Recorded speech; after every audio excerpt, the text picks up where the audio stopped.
Hello random person, Sab Nino here. Time for another essay video to be overshadowed by videos like the SpongeBob theme song, but upside down. You know what? No, I'm not letting this happen this time. You want SpongeBob theme songs? Here!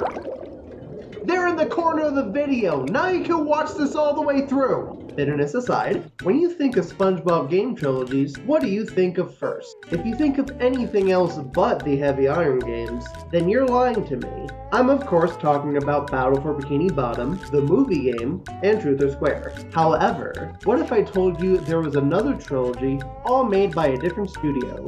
Let's dive in, shall we? There's a pretty notable factor as to why this trilogy isn't as well known as the Heavy Iron one.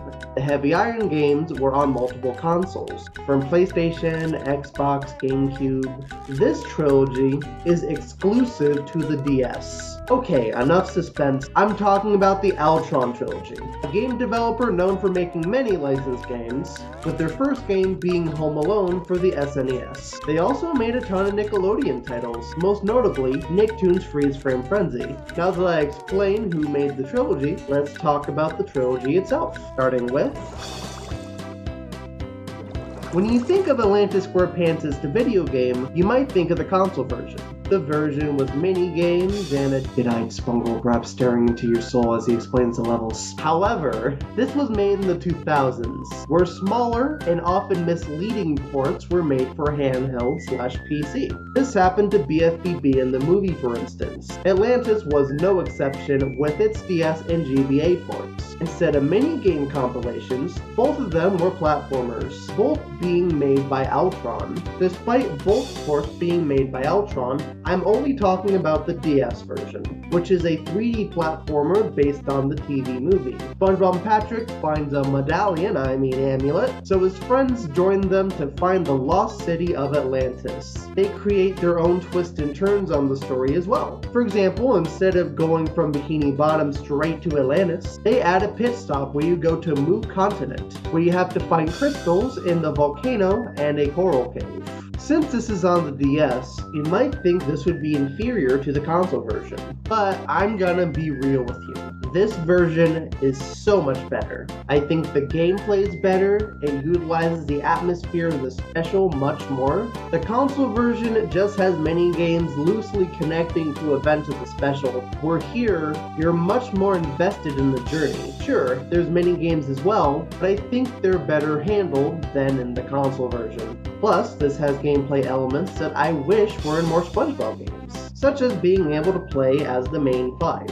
Also, I just think this is more appealing. The graphics and the aesthetic are super cute and fun. If these models look familiar, there's a reason why.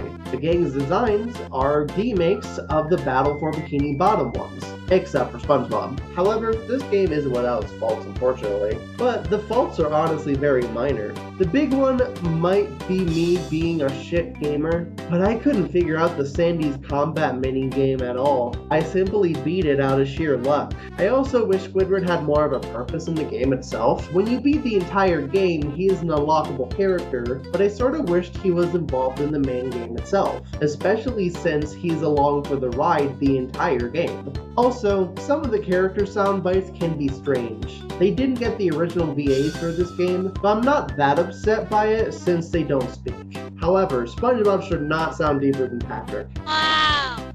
This was fixed in later games, so I can forgive it. Long story short, I love this game a ton. It's super fun and better than the console version. If you have a DS, please check it out. The whole trilogy is pretty easy to find on Amazon or your local used game store. Out of the entire trilogy, this is the only original entry. I know it's based on the OG Drawn to Life, but the SpongeBob edition doesn't have any console ports or anything of the sort, which means this game can shine on its own. This game is a direct sequel to Frankendoodle. Before the direct sequel to Frankendoodle, Patrick finds the magic pencil and redraws Doodle Bob by mistake. So SpongeBob and Patrick summon a Super Doodle to stop him. As the name suggests, you have complete control over who you play, what your power-ups look like, and whatever the game throws at you. Since I make cartoons, I really wish I had a DS capture card to show off what I've created, so have this crappy camera rip as an alternative. Hey guys, this is my cruddy cam rip of Drawn to Life SpongeBob edition. Here's me, I'm Sab Nino. And here's everything I made. BFBB's in the little corner right here. This is my vehicle. I forgot what that says, unfortunately. I don't know what this is. I completely forgot. BFBB's still in the distance. These are a bunch of houses I've made. And there's a bunch of other stuff in here. This one's just a pineapple, because why not? And that's basically it. Everything else I doubt you want to see, so let's get back to the video. The gameplay style is the most unique out of the 3 games, since unlike the other 2, which are 3D platformers, this is a 2D side-scroller. Well, 2D in perspective. Everything that isn't a doodle is 3D. As a platformer, it's a lot of fun, and as the game goes on, it gets surprisingly challenging. It's a decently short game, with around 5 levels each minus the last one. We have Bikini Bottom, the jungle, the deep sea, the moon, and Opaland. As someone who knows way too much information on a silly animated sponge, I'd hate how generic jungle and deep sea are named. Come on, Kelp Forest and Rock Bottom are right there. Deep Sea has designs from the movie, at least call it Shell City. Name grab aside, all of these levels are very unique from one another. Sure, there's repeat sections like the car stages, but all of these levels have unique gimmicks and concepts to keep it fresh. From power-ups to enemies to just level gimmicks as a whole. For example, Deep Sea has a Luigi's Mansion inspired thing where Boo knockoffs chase you around, and the moon has floatier gravity. The power-ups are a ton of fun too. Some are just weapons like a karate glove or a jellyfish net. Some protect you like a helmet and boots. Some assist you with platforming such as bouncy shoes, a propeller hat, and bubbles. And some are long-lasting like the ninja suit. During levels you also have objectives like Mario 3D World. You need to save 3 characters, clear doodle gunk from stages, and find secret areas. Saving characters is interesting since sometimes you find the most random characters such as Patrick's parents and spoil him. Clearing doodle gunk is a fun way of utilizing the DS stylus without interrupting gameplay, and secret areas simply give you extra coins and 1-ups. Speaking of coins, I have a gripe with them. The physics is all over the place, making it annoying to go back and collect them. For example, you can slide down a hill and hit jellyfish, and they give you coins, which is satisfying in theory, but due to the coin physics, you have to butt bounce down the hill, then go back up the hill to collect your loot, just to go back all the way down to progress to this next stage. It's really frustrating, especially when you're a collector like I am. Honestly, those are my only big complaints with this game other than the level naming. The final stage can be a bitch, but it doesn't feel unfair. Plus, I'm far from a pro gamer. Also, the drawing aspect works fine. Just don't expect to make any masterpieces. Knowing pixel art can be a huge advantage though. There's also drawing tutorials and a coloring book. Those two have nothing to do with the gameplay, but they're fun additions. Drawn to life good, especially if you like Frankendoodle. Now let's go to the final game of the trilogy.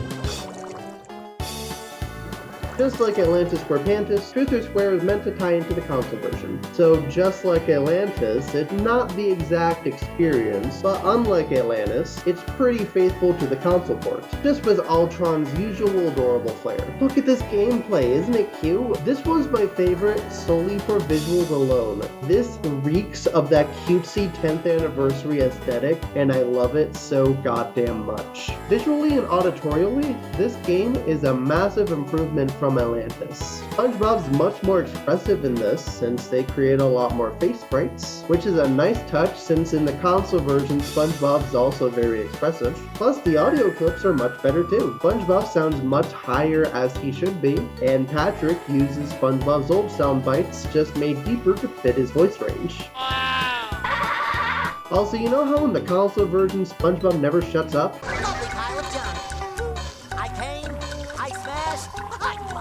Since this game has no voice acting, that's an aspect this game improves upon. The gameplay is very similar to the console version. You go to levels based on episodes of the show, and every level in the console version is in this one. Christmas Who, Mermaid Man, Barnacle Boy, Hit the Tree Dome, it's all here. Wait, actually they left out Help Wanted, but still, most of them are here. However, they actually add a few extra levels than the console version that I really appreciate, such as Culture Shock, the Fry Cook Games, and Krusty Mr. Crab recap. I think they could have come up with something better for that last one, but the level design is fun at least. This game is another 3D platformer, and the combat is pretty much the same as the original, just downplayed. The downplayed combat is fine in some aspects. For example, when you shoot, you have unlimited ammo. However, the combat feels very slow when dealing with enemies since you, 1, need to make sure you're using the right move. It's like a game of rock, paper, scissors, except it's spin, hammer, shoot. 2, every time you attack, you need to wait for the robot to recover before you can attack again. And 3, because of this, the arena segments feel slower than the console version, since instead of putting multiple enemies at once, you have to kill them one at a time. This really upsets me, since Atlantis SquarePantis handled enemies just fine, so I don't know why this is the case. The platforming is very different from Atlantis in a very small way, but I personally think it works better for the DS. Instead of moving all around, you can only go left, right, up, and down, which sounds limiting, but the level design works around it instead of against it. Atlantis was ambitious since you can move all around, which is surprising since there's no joystick, so I can see this change being an improvement to some, or a downgrade to others. Personally, I like it though. There's also power-ups like in the console version, such as character specials. In the console version, it's pretty much a way to clear enemies, but here they serve a bigger purpose by having you go to a button only the character can use. Plus Mr. Krabs is added to the lineup, which is a nice addition. You can also absorb water like in the console version and shoot it at platforms and Mrs. Puff Kickies. Also, instead of a coin giving you Muscle Bob Buck Pants, there's a happy meter that goes up by collecting coins. Do yourself a favor and look at this animation beforehand. Isn't this the cutest armpit part you have ever seen? I think my eyes are getting a toothache. There's also other fun additions that utilizes the DS capabilities. There's gum that you can swipe to get to other platforms using the stylus. You can tap stuff to activate things with plankton, and there's a bubble that you can blow on using the mic, which sounds confusing in theory, but you can move it left and right using the buttons as well. So they thought of everything. The mini games are fun too, such as one where you jellyfish with Patrick, a Krabby Patty conveyor belt, a rhythm game with Squidward, etc. You can even collect stuff like in Drawn to Life and the console version. In each level, you collect puzzle pieces to piece together a memory, and once you collect them all, you unlock a secret section of every level, which gives you a challenge to earn an item. I honestly love this game a ton, and unlike Atlantis, I enjoy both versions of the game. Though this one's cuter, so solely for that alone, I might prefer this one. So that was the entire SpongeBob Altron trilogy. As a whole, this is a solid trilogy that I think more people should look at. All of them have cute and inviting visuals, have well done platforming, utilize the DS capabilities without feeling intrusive on gameplay, and provides a great alternative, if not better than the console versions two of them are based on. I'm incredibly grateful I grew up with all of them, and I don't regret buying them again to play decades later. Honestly, I doubt this is possible, but I think it would be really cool to see Altron's take on a modern SpongeBob game. Is Altron still around? It seems like they do mobile games now, but their Twitter hasn't posted anything since 2020, and their website reeks of the 2000s. If they're still around, I'd be happy with at least a cute mobile game with SpongeBob branding. Did you guys play anything from the SpongeBob Altron trilogy? What other Altron games have you played? Comment below and let's start a discussion. And as always, it's all Sab from here.